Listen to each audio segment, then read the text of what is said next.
Cette vidéo vous est proposée par Étape, magazine leader européen consacré au design graphique. Étape existe en version anglaise, espagnole et chinoise. Pour feuilleter un exemplaire ou vous abonner, rendez-vous sur étape.com/preview.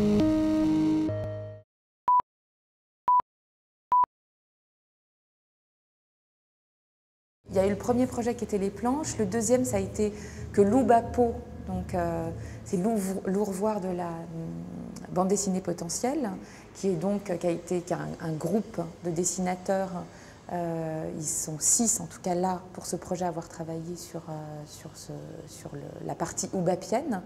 Et en fait ils ont réutilisé les jouets choisis par les 18 dessinateurs pour refaire une histoire à partir de tous ces jouets. Ici, En fait, et ensuite tout a été remélangé. Donc on a à chaque fois, dans une planche, on a 3 strips. Et dans un des strips, on a au moins un dessinateur. Donc là, on a Baraou Parando, François Hérol et Jeroen Gerner. Mais on va retrouver au cours de l'histoire des dessins de Baraou Parando, Hérol et Jeroen Gerner. Donc ça, c'était la deuxième partie. Et puis la troisième partie était un projet de commande pour créer des univers dans les vitrines de la Galerie des Jouets. Et là, il y a, on va dire, 4 univers qui ont été développés par Winchlus, Ciseaux et Felder, une autre par Stéphane Blanquet, la troisième par Reumann et Rebel, qui sont des dessinateurs vivant en Suisse, et puis la quatrième qui a été investie par Benoît Jacques.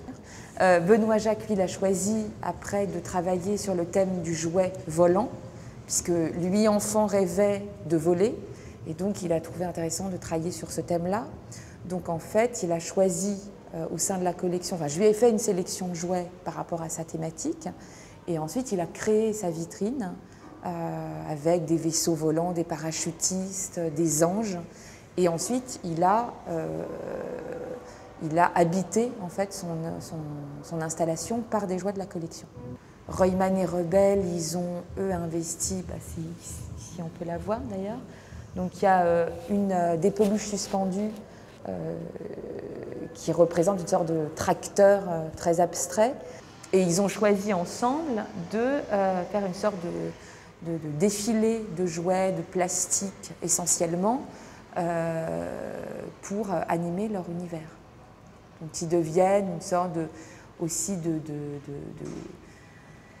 Il n'y a pas de critique d'ailleurs au sein de leur univers, mais on sent la consommation de masse des jouets, la production en série qui est formée par ce défilé, et où à la fin on a un action man qui va s'écraser contre la vitrine avec un ensemble de voitures Majorette, Dinky Toys, Norev.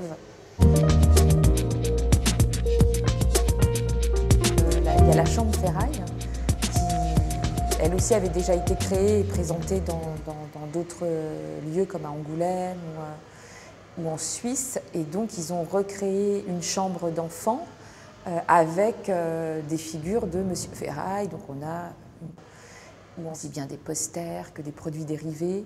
Et l'enfant passe à autre chose, c'est-à-dire qu'on a le passage entre l'enfance et l'adolescence dans leur vitrine, et où les jouets de la collection ont été mis dans un carton avec marqué en graffiti « Jouets pour les pauvres », et l'enfant qui se tourne vers autre chose.